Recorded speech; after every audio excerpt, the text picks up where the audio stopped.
NCERT class 9th में आपका स्वागत है और हम सभी पढ़ने वाले हैं चैप्टर नंबर 1 जिसका नाम है मैटर्स इन आवर सराउंडिंग।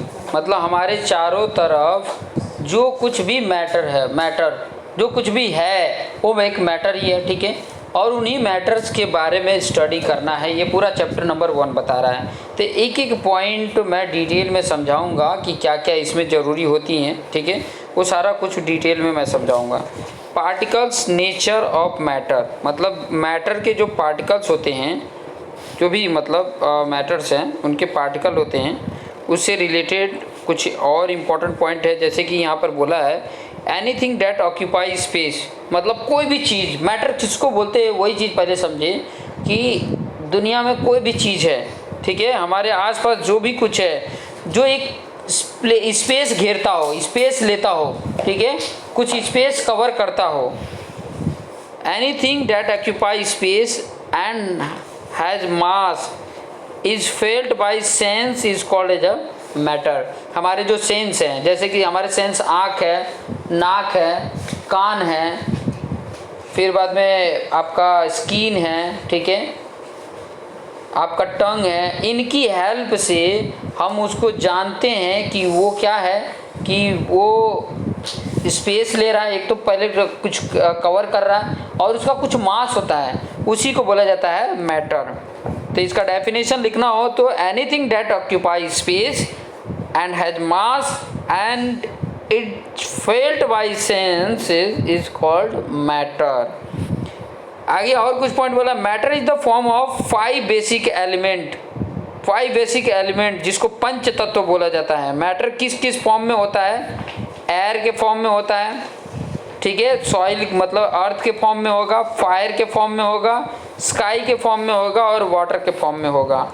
और इन्हीं से तो मिल के हमारा शरीर भी बना हुआ है, बॉडी भी पंच तत्व का ये शरीर बना हुआ है, air, earth, fire, sky and water.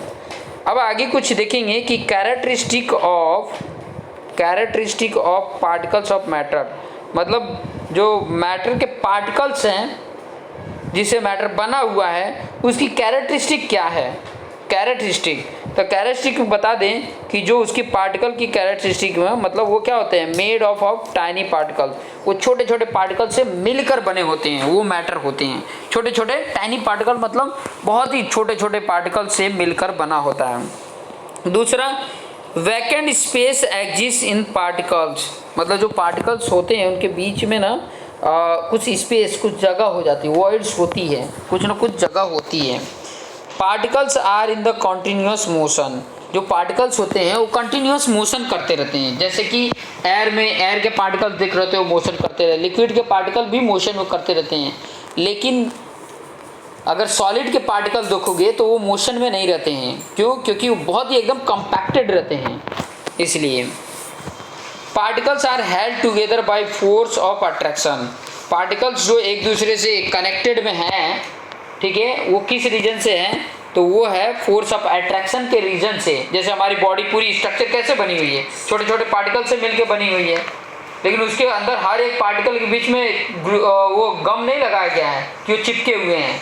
उनके बीच में हर एक पार्टिकल के बीच में अट्रैक्शन है, जिसको फोर्स ऑफ अट्रैक्शन बोला जाता है, जिसके कारण एक दूसरे मैं तुमको खींच रहा हूँ, तुम मुझे खींच रहे हो, जिसके कारण हम एकदम नज़दीक में हैं, एकदम क्लोज हैं, क्लोजली पैक्ड रहते हैं। तो वही चीज़ वो किस कारण? फोर्स ऑफ अट्रैक्शन होता है। हर पार्टिकल, दुनिया की हर पार्टिकल्स के अंदर अट्रैक्शन पावर होता है, वो अपनी ओर खींचता है, समझ में आया? अपनी ओर खींच के रखता है। तो इसके कारण क्या होता है कि एक स्ट्रक्चर बन जाता है। अगर पार्टिकल के अंदर मतलब अट्रैक्शन पावर नहीं होता तो बॉन्डिंग अच्छे नहीं बन पाती, तो हर अच्छी प्रकार की वस्तुएं नहीं बन पाती। जैसे कि क्वेश्चन ये पूछ देगा, define matter and what happen if you put copper sulphate crystal in water. ये एक्टिविटी है, ठीक है। व्हाट हैपन मतलब क्या होगा यदि हम क्या करेंगे, एक कॉपर सल्फेट है, कॉपर सल्फेट का क्रिस्टल है, उसको वाटर में रखेंगे तो क्या होगा। तो ये चीज़ें एक्टिविटी करना और ऑब्जर्व करना, और आप लोगों ने कमेंट करके बताना कि अगर कॉपर सल्फेट आप मार्केट में जाएंगे तो कॉपर सल्फेट मिल जाएगा, ठीक है, उसको वाटर में रखना और ऑब्जर्व करना कि क्या हो रहा है। ठीक है, आगे कुछ और पॉइंट देख लेते हैं। स्टेट्स ऑफ मैटर, जो मैटर होते हैं उनके स्टेट होते हैं, कौन कौन अवस्था में पाई जाती हैं। बहुत सारे मैटर हैं, ठीक है, तो कौन कौन अवस्था में पाई जाती हैं। तो बेसिकली तीन, चलिए कुछ थोड़ा उसके बारे में क्लासिफिकेशन बता देते हैं। पहला क्लासिफिकेशन है ना कि based upon particle arrangement, particle जो पार्टिकल से बने हुए हैं उनके अरेंजमेंट के बेस पे क्लासिफाई किया गया, पहला नंबर। तो दूसरा based on upon energy of particle, कि पार्टिकल की जो एनर्जी है, ठीक है, उसके के अकॉर्डिंग, मतलब उसके बेस पर क्लासिफाई किया गया है। और based upon distance between particle, मतलब जो दो पार्टिकल है या पार्टिकल के बीच में कितना डिस्टेंस है उसके बीच में। तो ये मैटर जो था ना उसको 5 भाग में बांट दिया है, 5 स्टेट ऑफ मैटर। तो कौन कौन सा स्टेट है। एक तो देखो ये मैटर था, ये मैटर है, और इसको 5 पार्ट में कर दिया। एक तो सॉलिड, आप जो भी मैटर देखते होगे तो सॉलिड फॉर्म में देखते होगे, या तो लिक्विड फॉर्म में देखते होगे, लिक्विड फॉर्म में, या तो गैस फॉर्म में देखते होगे, ठीक है, गैस फॉर्म में, या तो प्लाज्मा के फॉर्म में देखते होगे, या तो बोस आइंस्टाइन कंडेंसेट के फॉर्म में देखते होगे। तो ये there are 5 states of matter. जो मैटर होता है, जो भी आप अपने आसपास जो कुछ भी देख रहे हो वो इन्हीं 5 अवस्थाओं में मिलेंगे। जैसे आप वाटर ले लो तो वाटर किस फॉर्म में मिलेगा, लिक्विड में मिलेगा, ठीक है। अगर आप इसको ले लो कि कोई गैस है, ठीक है, CNG गैस है तो कि गैस फॉर्म में होगा। अगर अपनी बॉडी ले लिया जाए तो सॉलिड में आ जाएगा, ठीक है, या बुक ले लो वो सॉलिड में आ जाएगा। आपका ब्लड ले लो प्लाज्मा में आ जाता है। तो ये सबको थोड़ा सा डिटेल में आगे हम पढ़ते हैं कि ताकि आपको आइडिया मिल सके। जैसे यहाँ पे देख सकते हैं ये छोटे छोटे जो बॉल बनाए हैं ये पार्टिकल हैं, ठीक है। कोई भी वस्तु है, मान लो कि कोई एक बुक है, उसके छोटे छोटे पार्टिकल से बुक बना हुआ है, तो ये उनका एक छोटा सा पार्ट लेकर दिखाया है कि ये पार्टिकल देखो किस प्रकार से अरेंज हैं, ठीक है।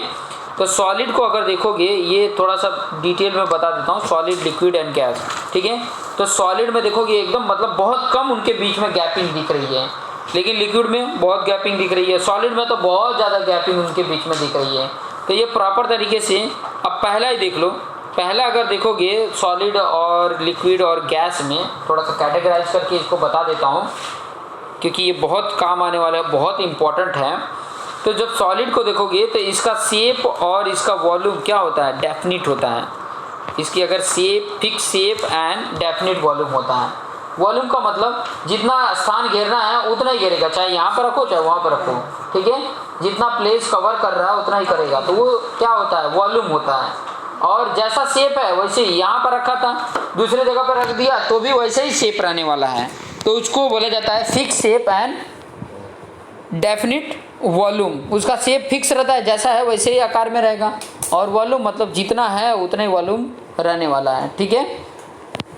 लेकिन अगर लिक्विड में देखोगे तो शेप फिक्स नहीं होता है, क्योंकि अगर मान लो लिक्विड बॉटल में डालो तो बॉटल का शेप बन जाएगा, गिलास में डालोगे तो गिलास का शेप ले लेगा, लेकिन उसका वॉल्यूम जो होता है वो डेफिनिट होता है। वॉल्यूम मतलब जितना पानी हो उतना ही पानी रहेगा, ऐसा नहीं कि दूसरे बॉटल में डाले तो पानी कम हो गया, तो उतना ही रहने वाला। तो शेप क्या होता है, फिक्स नहीं होता है। शेप तो जैसा देना चाहे लिक्विड को वैसा दे सकते हैं, लेकिन वॉल्यूम जो होता है वो फिक्स होता है कि जितना वॉल्यूम है उतना ही रहने वाला है। अब वही चीज़ अगर गैस में देखोगे, गैस की अगर मैं बात करूँ गैस का, तो गैस में ना तो उसका शेप फिक्स होता है और ना ही उसका वॉल्यूम फिक्स होता है। कहने का मतलब जैसे देखो कि अगर मान लो कि एक बोतल गैस लेकर आए और एक घर में छोड़ दिए, तो वो पूरा घर का शेप ले लिया और पूरे घर में फैल गया, मतलब वॉल्यूम भी क्या हो गया, पूरे घर जितना हो गया, और उसी को कम्पैक्ट कर दिया जाता है, एक छोटे से बोतल में भी आ जाता है। तो उसका ना तो वॉल्यूम फिक्स होता है और ना ही उसका शेप फिक्स होता है, तो दोनों ये फिक्स नहीं होते हैं। वो कौन है, गैस का, ठीक है। अब दूसरा पॉइंट, ये तो हमने पहला पॉइंट देखा, ये उसका पहला पॉइंट हमने तीनों को कैटेगराइज करके बताया। अब कुछ दूसरा बता देते हैं। दूसरा में पहला सॉलिड का अगर देखोगे तो inter particle distance are small, मतलब जो पार्टिकल के बीच में जो डिस्टेंस है, पार्टिकल के बीच में डिस्टेंस है वो क्या है, बहुत कम है, बहुत ही कम है, एकदम कम जगह है। ठीक है, पार्टिकल के बीच में डिस्टेंस देखोगे तो बहुत कम है, जगह ही नहीं है। ठीक है, और वही अगर लिक्विड में देखोगे तो लार्जर है, ज़्यादा इस डिस्टेंस है। ठीक है, और गैस में तो बहुत लार्जेस्ट है, बहुत ज़्यादा जगह होता है। तभी तो देखो कि अगर एक जगह से लाइट आ रही है तो आप देखोगे कि उसमें बहुत सारे पार्टिकल मूव करते रहते हैं, उनके बीच में बहुत जगह होती है, तभी तो मूव कर पाते हैं। लेकिन सॉलिड के पार्टिकल को देखोगे तो मूव ही नहीं कर पाते। क्यों? क्योंकि उनके बीच का जगह ही नहीं है। जगह करने के लिए रास्ता रहेगा तभी तो वो मूव करेंगे, जब जगह ही नहीं है तो कहाँ मूव करेंगे। इसीलिए तो एकदम सॉलिड फॉर्म में होते हैं। तीसरा देख लो, तीसरा क्या बताता है कि सॉलिड जो होता है वो इनकम्प्रेसिबल होता है। अगर उसको दबाओ तो दबेगा? नहीं दबेगा। सॉलिड को दबाओगे तो नहीं दबेगा, तो इसलिए उसको इनकम्प्रेसिबल बोला जाता है, कंप्रेस नहीं होता। लेकिन लिक्विड जो होता है वो ऑलमोस्ट बहुत कम मतलब ना के बराबर होता है, इनकम्प्रेसिबल। ठीक है, इनकम्प्रेसिबल ना के बराबर, मतलब इनकम्प्रेसिबल ही होता है, ऐसा मान के चलते हैं। क्योंकि लिक्विड को अगर हम दबाएंगे तो नहीं दबेगा। जैसे कि हम एक बकेट फुल ऑफ वाटर है, ठीक है, और बकेट से कहीं निकलने का जगह ना हो, उतने से कोई ढक्कन से दबाया जाए लिक्विड को तो दबता नहीं है, जल्दी दबता नहीं है, तो इसलिए वो इनकम्प्रेसिबल है। और गैस को देखा जाए तो कंप्रेसिबल है, हाईली कंप्रेसिबल। उसको दबा के, जैसे गुब्बारा ही होता है, हम दबा के हवा निकाल देते हैं, तभी तो ये चीज़ें आपको आइडिया मिल गई। चौथा पॉइंट अगर कैटेगराइज किया जाएगा, चौथे पॉइंट को लेके, तो जो सॉलिड होती है उसकी डेंसिटी हाई होती है। डेंसिटी का मतलब ये होता है ना कि उसका मास ज़्यादा होता है, वॉल्यूम कम होता है। कम वो जगह में भी वो उसका वजन जो होता है ना वो ज़्यादा होता है, तो उसी को डेंसिटी बोला जाता है। डेंसिटी इक्वल टू क्या होता है? मास अपन वॉल्यूम होता है। और यहाँ पर बता भी देता हूँ, डेंसिटी मास अपन वॉल्यूम होता है। और अगर सॉलिड की अगर मैं बात करूं तो सॉलिड जो होता है वो एकदम कॉम्पैक्टेड रहता है, तो मास उसका ज़्यादा रहता है, तो इसकी वजह से उसकी डेंसिटी ज़्यादा होती है। लिक्विड की उससे थोड़ी कम होती है, लेकिन गैस की डेंसिटी देखोगे तो बहुत ही कम होती है, बहुत ही कम होती है। पांचवा अगर पॉइंट बताऊं मैं, पांचवा डिफरेंस, तो जो सॉलिड होते हैं ना, सॉलिड, उनके इंटर पार्टिकल के बीच का जो अट्रैक्शन फोर्स होता है, फोर्स ऑफ अट्रैक्शन होता है, वो ज़्यादा होता है। लिक्विड में थोड़ा सा कम होता है और गैस में बहुत कम होता है। गैस में बहुत कम होता है, इसीलिए तो एकदम नज़दीक में नहीं है। अगर फोर्स उनका ज़्यादा पावर रहता है, जैसे कि दो मैग्नेट को रखो एक पास में, अगर ज़्यादा मैग्नेटिक उनके अंदर पावर होगी तो फटाक से खींच लेंगे। लेकिन अगर मैग्नेटिक कम है तो दूर दूर है, ठीक है, लेकिन अगर फोर्स ज़्यादा रहेगा तो तुरंत खींच लेगा अपनी ओर। अगर छठा पॉइंट की बात करेंगे तो constitute particle are very closely packed, मतलब पार्टिकल के एकदम क्लोज पैक्ड होते हैं। सॉलिड में, लिक्विड में थोड़ा दूर दूर पार्टिकल होते हैं, गैस में और ज़्यादा दूर दूर होते हैं। तो ये चीज़ें हैं। अब उसके बाद देखेंगे कि ये प्लाज्मा, जिसको नॉन इवेल्युएटिव भी बोला जाता है, ठीक है, प्लाज्मा। तो प्लाज्मा क्या होता है? एक तो आपने सॉलिड देखा, लिक्विड देखा, गैस देखा, प्लाज्मा देख लेते हैं। तो प्लाज्मा कैसा होता है? देखो, अब plasma is an ionised gas, एक आयनाइज्ड गैस होता है, उसी को प्लाज्मा बोला जाता है। Plasma is a very good conductor of electricity. Plasma जो होता है वो इलेक्ट्रिसिटी का गुड कंडक्टर होता है। And is affected by the magnetic field, और मैग्नेटिक फील्ड के द्वारा वो अफेक्ट भी होता है। प्लाज्मा जैसे कि like gases of an indefinite shape and indefinite volume, जैसे आयोनाइज्ड गैस, आयोनाइज्ड गैस को ही प्लाज्मा बोला जाता है। जब भी ऐसे ऑप्शन आए आयोनाइज्ड गैस कौन से स्टेट ऑफ मैटर है तो उसको बोलोगे प्लाज्मा, ठीक है। अब आ जाता है बोस-आइंस्टाइन कंडेंसेट, बोस-आइंस्टाइन कंडेंसेट, जिसको नॉन इवेल्यूटिव बोला जाता है। जैसे कि देख सकते हो, और BEC is a state of matter that can arise at a very low temperature, जो कब अराइज होता है? अराइज हो सकता है लो टेम्परेचर पे। The scientist who work with the Bose Einstein, जो साइंटिस्ट इसके ऊपर वर्क कर रहे थे वो कौन थे? बोस आइंस्टाइन थे। Condenses receive a Nobel prize for their work in 1995 पे इसके ऊपर वो जो वर्क कर रहे थे इसके बेस पे उनको नोबेल प्राइज मिला था। The BEC is all about molecular that are really close to each other, एक दूसरे से बहुत ही क्लोज होते हैं, even closer than atom in the solid, जितना सॉलिड में क्लोजर होता है उतना ये होते हैं। तो ये चीज़ें आपको आइडिया मिल गई हैं।